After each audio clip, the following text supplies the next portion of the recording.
Кино көру арқылы жаңа тіл үйрену өте ұтымды жолдардың бірі. Себебі ауызекі тілде қолданатын сленг сөздер кинода өте көп қолданылады және сіздің есту қабілетіңізді арттырады. Өзіңіз білетіндей, native спикерлер өте жылдам сөйлейді. Ал олардың сөзін естіп, түсініп, миымызда қорыту үшін көп тыңдауымыз керек. Бүгін Элвин және оның достары фильмінде қолданылған сөздермен және фразалармен танысатын боламыз. Фильмнің оригинал атауы Alvin and the Chipmunks. Ең алдымен The Chipmunk сөзін түсініп алайық. Барлығымыз білетіндей, мамандар бұл атауды орыс тіліне бурундуки деп аударған. Мына суреттегі жануар, тиіннің бір түрі. Бурундук деген сөз қазақ тіліне борша тышқан деп аударылады. Бірінші үйренетін идиомамыз same old. Бұл идиоманы фильмнің осы оқиғасынан байқай аламыз. Қазақ тілінде сол баяғы деген мағынаны білдіреді. Баяғы жартас, сол жартас деген сөзбен тура келеді. Мысалға назар аударайық. He told the same old jokes at the party, and everyone pretended to laugh. Ол кеште баяғы ескі әзілдерін айтты, және бәрі күлген кейіп танытты. Келесі fool around фразалық етістігі. Бұл фразалық етістікте фильмнің осы оқиғасында қолданылады. Жалпы бұл фразалық етістік waste time, яғни уақытты құрту, уақытты босқа құрту, жоғалту дейтін мағыналарды білдіреді. Мысалға назар аударайық. The kids were fooling around in class and got a warning from the teacher. Балалар сыныпта уақытты босқа өткізіп, мұғалімнен ескерту алды. Келесі ағылшындар өте көп қолданатын фразалардың бірі not a chance. Бұл фраза фильмнің осы бөлігінде қолданылған. Мүмкін емес, мүмкіндік жоқ деген мағынаны білдіреді. Мысалға назар аударайық. She wanted to finish the project by tomorrow, but there's not a chance.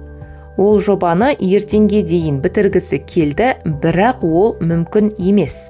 Келесі фильмде бір емес бірнеше рет қайталанатын сөздердің бірі but. But деген сөз бүксе дейтін мағынаны білдіреді. Мысалға назар аударайық. She slipped on the ice and landed right on her butt. Ол мұзға тайып, дәл бөксесімен түсті. Келесі сөз muddy-load. Бұл сөз мына мағынаны білдіреді. A place that has very large supplies of a mineral or other natural resource. Яғни, азық-түлік немесе басқа да құнды заттар өте көп орында muddy-load деп айтамыз. Бұл сөз фильмнің осы жерінде қолданылады. Мысалға назар аударайық. The treasure hunters discovered a huge amount of old coins. It was a muddy-load of treasure.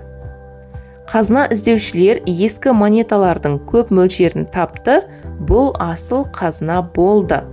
Келесі сөз Eureka.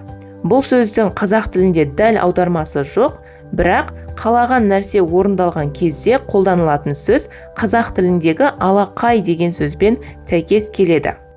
Мысалға назар аударайық. She shouted Eureka when she found her lost toy under the bed. Ол төсек астынан жоғалған ойыншығын тапқанда алақай деп айқайлады. Келесі wipe down фразалық етістігі. Жалпы wipe деген етістік жеке қолданылады. Егер предлогты қосып қолданатын болсақ, down предлогы қосылып қолданылады. Бір нәрсенің бетін сүртіп тазалау деген мағынаны білдіреді. Мысалға назар аударайық. I always wipe down my desk before starting homework. Үй тапсырмасын бастамас бұрын мен әрқашан үстелімді сүртемін. Келесі bright-eyed and bushy-tailed идиомасы. Бұл идиома eager and happy деген мағынаны білдіреді. Яғни бақытты және қырағы. Орыс тіліне энергичный деп аударылады. Мысалға назар аударайық. After a good night's sleep, I woke up feeling bright-eyed and bushy-tailed. Түнгі ұйқыдан кейін мен бақытты әрі қырағы болып ояндым. Міне достар, осымен бүгінгі видео сабақ өз мәресіне жетті. Бүгінгі берілген ақпараттар, сөздер, фразалар, идиомалар түсінікті болды деп ойлаймын.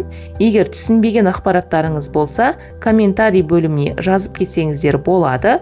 Міндетті түрде оқитын боламын. Ал енді видео сабақ ұнаған болса, міндетті түрде каналға тіркеліп, лайк басып, қолдау көрсетуді ұмытпаңыздар. Ал қазірше сау болыңыздар.